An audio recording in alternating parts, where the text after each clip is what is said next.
My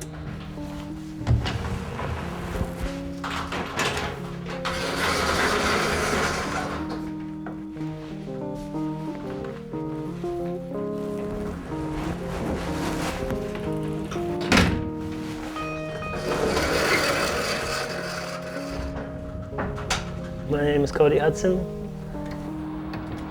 I live in Chicago, Illinois. Some people, I guess, know me under the name Struggle Inc., which is kind of the name I use for more graphic design-oriented work.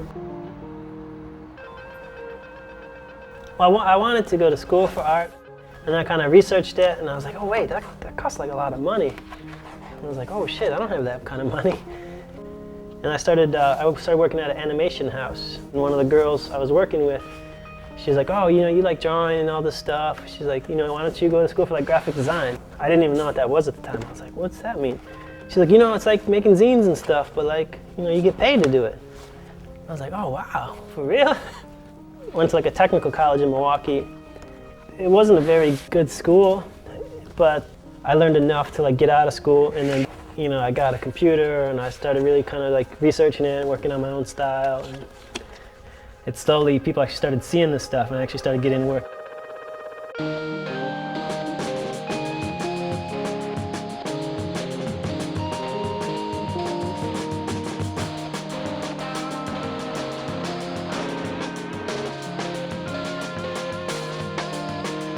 Now it's actually turned into a real business, so it's kind of funny because it did kind of turn into what it started making fun of. The name kind of started, you know, it seems like all this like government control and, you know, patent laws and all this stuff. It's like people trying to like, you know, copyright the way someone smiles or like patent an emotion. So it's kind of like a joke, kind of this Struggle Inc. Like, you know, we've incorporated the struggle.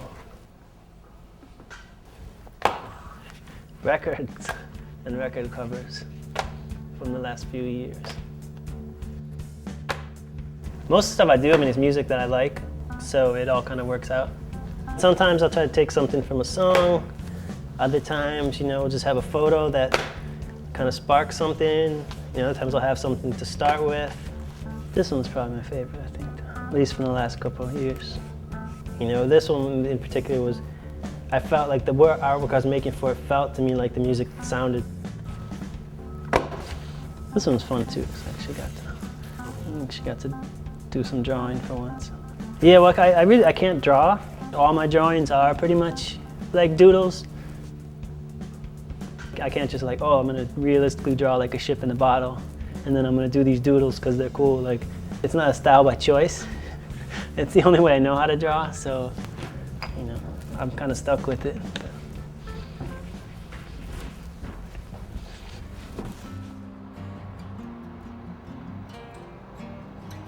On the street, I come to realize it's really a small portion of people that even see it. Like, we'll put something up and then sit across the street and just kind of hang out and watch people. You know, 1 out of 10 will even bother looking. And it makes it kind of more interesting, because someone may just spy it out of the corner of their eye and say, oh, what the hell are all those blue circles on the fence for?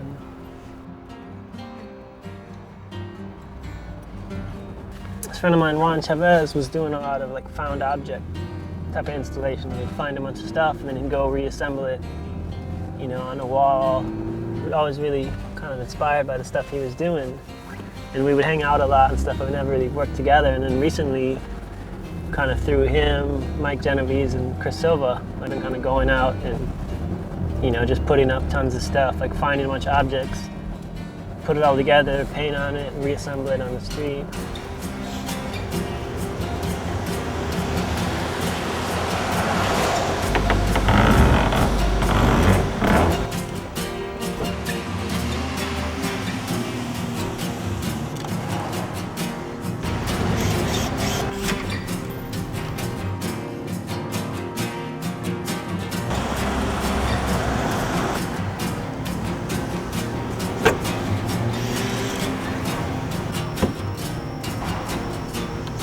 It's a lot easier to put up than like trying to go out and, you know, paint a piece or something, because, you know, we'll be there and cops will drive by and just look over and kind of like, what the hell are these kids doing?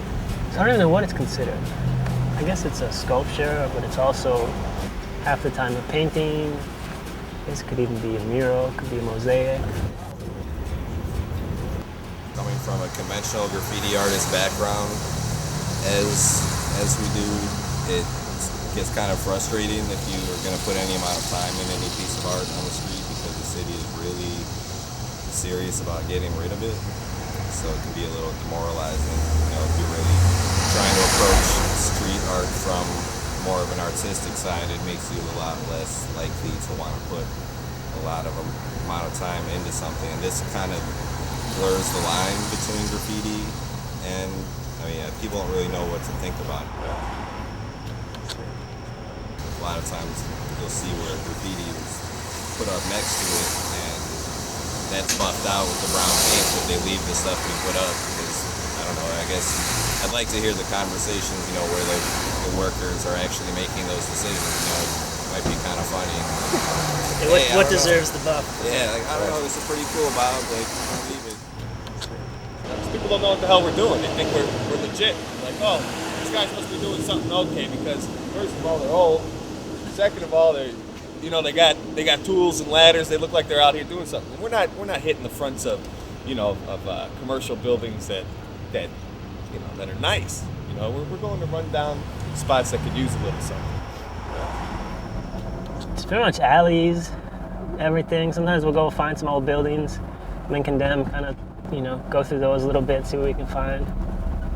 There seems to be a lot of stuff gets thrown out. They build so much new crap around here that all the old stuff just gets tossed. No one really recycles stuff. They just throw it out. So there's a stack of 50 windows and 10 doors in the alley. It's like, shit, that's a month of painting right there. Scrap wood painting I'm trying to put together and make it into one piece. That's what all the little pieces are good for. You see it just pile up waiting to build something out of them.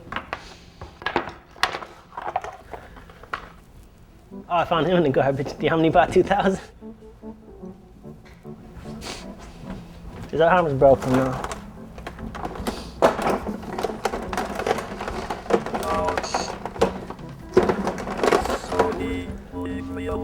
I guess the arm problem, I don't know. I was trying to fix them and because you can program them to carry stuff. And I was trying to get them to do this. But, like, bring me old styles. But then he kept dropping them, so. Oh, Omnibot. Silly Omnibot. Beers for humans. I don't know, I've been painting circles for a while. I don't know why. I think I've just been trying to just kind of start to paint the simplest thing I could find, and it kind of turned into circles. So I'd take all these found scraps of wood, kind of bolt them together, and then just start slowly painting these simple shapes on them. And that kind of led to these cut shapes on the ground. I've been doing a lot of those today. This is more for street stuff, where I'll just do these really abstract shapes. I don't know how my stuff communicates. A lot of it's message driven. A lot of it, is derived from song lyrics. A lot of it's about human emotion and just kind of, how someone can go up and down and just kind of this emotional cycle. I think I try to bring a lot of that into my paintings. A lot of people, I don't know if they necessarily see it in it or not, but as I'm painting, that's what I'm thinking about. And I think some people catch it, some people don't. I think that's why I have separate names. It's like struggling to me is like graphic design. If I'm doing paintings and showing at a gallery or doing shit wherever, I just use my real name. I ask myself that all the time, why do I stay? And then I say, well, why should I leave? It's not LA and it's not New York, to me, it's the best place to be, so hopefully it always stays that way. And with the internet, with everything else, I don't think you necessarily need to be somewhere to make things happen. I've had this conversation with friends in the graphic design world where they kind of went from designer to director to creative director to head of marketing, and then you keep going and going and going. I can appreciate all that stuff, but I always was just the guy in the corner who just wanted to be in the corner drawing. Probably sitting in the same chair, longer beard, bigger belly, maybe a couple little kids surrounding me, or at least a dog. The old man in the corner doing the logos. Just hopefully enjoying life.